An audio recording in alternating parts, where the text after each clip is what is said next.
శ్రీమాత్రే నమ. జయ గురు దత్తాత్రేయ నమ. ఈ వీడియోలో మనం మిథున రాశి వారికి డిసెంబర్ 8వ తారీఖు నుంచి 14వ తారీఖు మధ్యలో జరగబోయే వార ఫలాలు పరిశీలిద్దాం. మరి మిథున రాశి వారికి ప్రస్తుత గ్రహస్థితిలో 3 గ్రహాలు వక్రగమనం పొందడం జరిగింది. ముఖ్యంగా రాశ్యాధిపతిగా ఉన్నటువంటి బుధుడు వక్రగమనం పొంది 6వ స్థానమైనటువంటి విజయస్థానంలో రవితో కలిసి సంచరించడం జరుగుతుంది. ఈ కారణం వల్ల జాతకుడికి శత్రువులపై విజయం, ఇంటర్వ్యూలో సక్సెస్, అనారోగ్య సమస్యలు ఉన్నవాళ్ళు దాని నుంచి బయటపడే విధంగా ఈ బుధాదిత్య యోగ ప్రభావం చూపిస్తోంది. అలాగే ఎవరైతే ఈ రాశిలో ఉన్నటువంటి విద్యార్థులు స్కాలర్షిప్ గురించి కానీ చిన్న చిన్న పార్ట్ టైం ఉద్యోగాల కొరకు ప్రయత్నం చేస్తుంటే వారి యొక్క ప్రయత్నం సఫలీకృతమయ్యే అవకాశాలు చాలా బలంగా ఈ వారం వారికి, అంటే ఎవరైతే ఉద్యోగ ప్రయత్నం చేస్తున్నారో అటు విద్యార్థులు కావచ్చు, నిరుద్యోగులు కూడా అవ్వచ్చు, వాళ్ళ అర్హతకు తగిన విధంగా ఏదో ఒక ఉద్యోగం వచ్చే అవకాశం ఉంది. మరి ఏదైనా పెద్ద పెద్ద ఇంటర్వ్యూలకు వెళ్తున్న వారికి కూడా రవి 6వ స్థానంలో ఉండడం వల్ల కంపల్సరీగా మీకు ఇంటర్వ్యూలో సెలెక్ట్ అయ్యే విధంగా ఈ గ్రహస్థితి చాలా అనుకూలంగా ఉన్నది.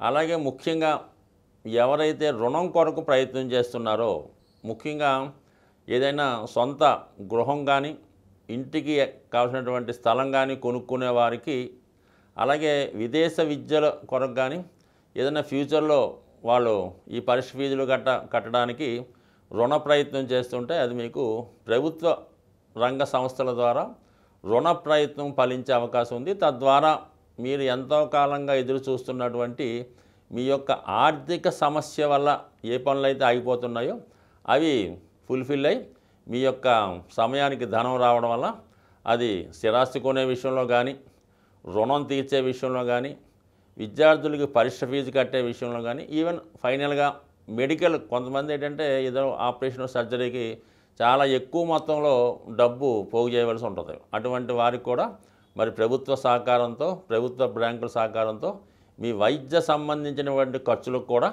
ఈ యొక్క గ్రహస్థితి అనుకూలంగా రావడం జరుగుతోంది. ఇక ముఖ్యంగా మరి ధనస్థానంలోనే సంచరిస్తున్నటువంటి కుజుడు లాభాధిపతిగా సంచరిస్తూ మరి ఈ వారం నుంచి వక్రగమనం పొందడం జరిగింది. మరి ఆ కారణం వల్ల జాతకుడికి ఏమైందంటే 100% మరి భూములపైన, స్థిరాస్తులపైన, రక్త సంబంధీకుల ద్వారా మీ కుటుంబ అవసరాలకు కానీ, మీ యొక్క ఆర్థిక ఇబ్బందులకి తగిన ధనం రావడం జరుగుతుంది. అలాగే గతంలో మీరు ఏదైనా స్థిరాస్తి అమ్మే ప్రయత్నం చేస్తూ సరైనటువంటి ధర రాక ఆగిపోయి ఉంటే మరి ఈ సమయంలో తిరిగి మళ్ళీ మీరు మీ యొక్క స్థిరాస్తిని విక్రయించే ప్రయత్నంలో గతంలో అనుకున్న దానికన్నా ఎక్కువ మొత్తంలో ధనం వచ్చే అవకాశం ఉంది. కాబట్టి అంటే మీ యొక్క స్థిరాస్తిని అధిక ధరకు విక్రయించే విధంగా ఈ కుజుడు మీకు అనుకూలంగా ఉండడం జరుగుతుంది. సో ఇవన్నీ బాగున్నప్పటికీ కూడా అష్టమ స్థానంలో కుజగ్రహ ప్రభావం వల్ల జాతకులు ఏదన్నా ఒక స్త్రీతో విరోధం పెంచుకోవడం కానీ, లేదన్నా ఒక స్త్రీ యొక్క ట్రాప్లో ఇరుక్కొని కొన్ని అనుకోని ఇబ్బందులు ఎదుర్కోవలసి వచ్చే అవకాశం ఉన్నది. ఎందుకంటే అష్టమంలో ఉన్నటువంటి శుక్రుడి పైన ఈ కుజుని యొక్క దృష్టి పడడం వల్ల జాతకుడు ఏదో ఏదైనా ట్రాప్లో ఇరుక్కోవడం కానీ, ఏదో గతంలో ఎప్పుడో జరిగిపోయిన వాటిని మళ్ళీ ఇప్పుడు వెలుగులోకి వచ్చి జాతకుడిని అన్పాపులర్ చేయడం కానీ, బ్లాక్మెయిల్ చేయడం కానీ జరిగే అవకాశం ఉంటుంది. కాబట్టి సాధ్యమైనంత వరకు ఈ మిథున రాశి, మిథున లగ్నం వారు ఏదైనా వీడియో కాల్స్ మాట్లాడినప్పుడు కానీ 90% మాట్లాడకుండా ఉంటే మంచిది. అలాగే ఈ ఫేస్బుక్లో వాటి ద్వారా పరిచయం వాళ్ళతో చాటింగ్ చేయడం కానీ, మరి పరిచయం లేని వారికి సహాయం చేయడం కానీ, మీ ఫోన్ నెంబర్ ఇవ్వడం కానీ, ప్రయాణంలో ఎవరన్నా లేడీస్ మీకు మీ యొక్క ఫోను వాళ్ళు వాడుకోవడానికి ఇవ్వడం కానీ చేయడం వల్ల ఖచ్చితంగా ఏదో ఒక ఇబ్బందులు ఎదుర్కొని దానివల్ల మీరు అన్పాపులర్ అయ్యే అవకాశం ఉంది. కాబట్టి ఈ విషయంలో ఎస్పెషల్లీ స్త్రీల విషయంలో 100% జాగ్రత్తగా ఉండండి. అలాగే స్త్రీలైతే ఈ విధంగా ఏదో ట్రాప్లో ఇరుక్కునే అవకాశం ఉంది. కాబట్టి వాళ్ళు కూడా 90% పరిచయం లేని వారితో చాలా జాగ్రత్తగా ఉంటే మంచిది. ఇక యాస్టీజ్గా గురుగ్రహ వక్రగమనం జాతకుడికి వివాహం కొరకు కానీ, ఏదైనా శుభకార్యం కొరకు కానీ, విదేశ ప్రయత్నం కొరకు కానీ ధనం ఎక్కువగా ఖర్చు పెట్టవలసి ఉంటుంది. అంటే ముందుగానే డిపాజిట్ చేయడం కానీ దానికి తగిన విధంగా మీరు క్యాష్ చూపించడం కానీ జరుగుతుంది కాబట్టి దానికి తగు విధంగా ధనం సమకూరే అవకాశం ఉంది. అలాగే మరి పిల్లల యొక్క చదువు కొరకు కానీ లేదంటే ఎవరైతే వివాహం తర్వాత సంతానం కొరకు ఎదురు చూస్తున్నారో వాళ్ళు మెడికల్ ద్వారా సంతానం సాఫల్య కేంద్రాన్ని సంప్రదించవలసిన వారు కూడా ఈ సమయంలో సంప్రదించడం వల్ల మీ సంతానం యొక్క సంతానం కావాలనే కోరిక ఖచ్చితంగా నెరవేరే అవకాశం ఉన్నది. అయితే చాలా వరకు ఈ మిథున రాశి వారు వార ప్రారంభంలో అంటే ఆదివారం సోమవారం ఎక్కువగా ప్రయాణాలు చేయవలసి ఉంటుంది.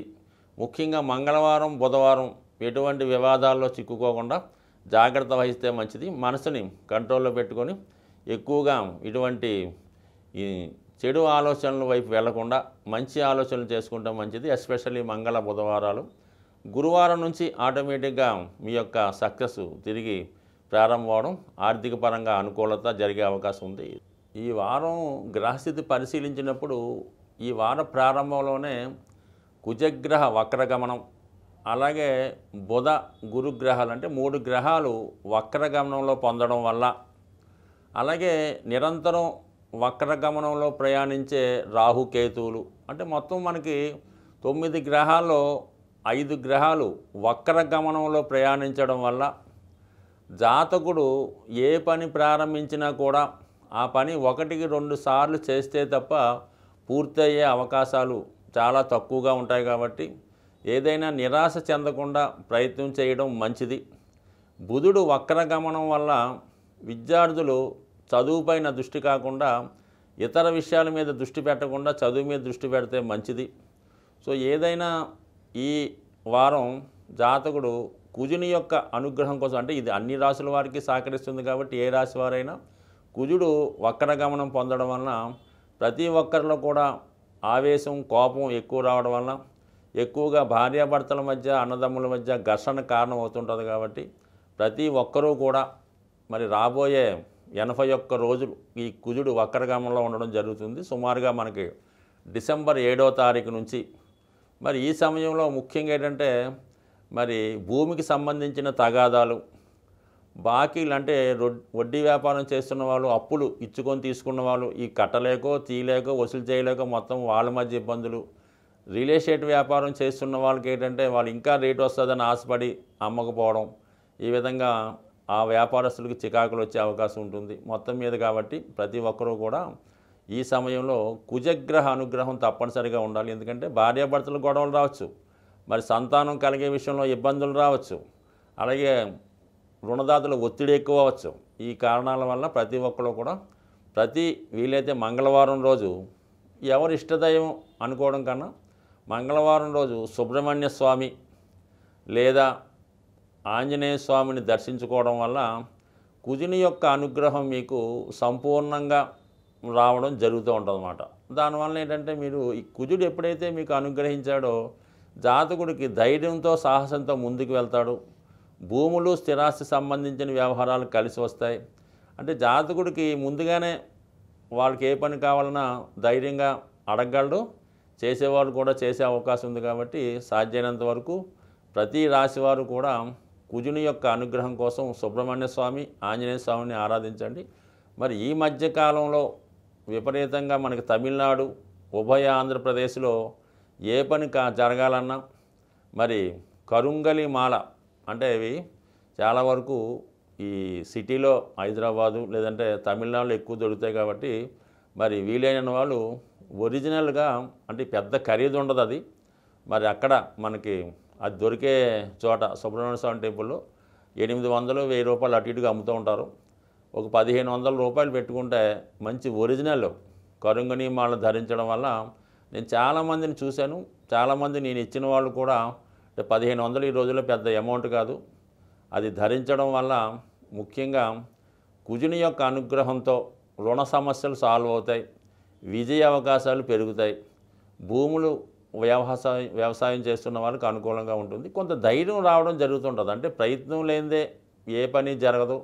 కేవలం ఉంగరం పెట్టుకున్నాం కరుంగలీమాలు ధరించామన్నంత మాత్రాన వాళ్ళకేమీ స్పెషల్గా వాళ్ళ మీద ఒక ముద్ర వేయరు, వాళ్ళకి ప్రత్యేక అవకాశాలు అయితే ఏమీ రావు.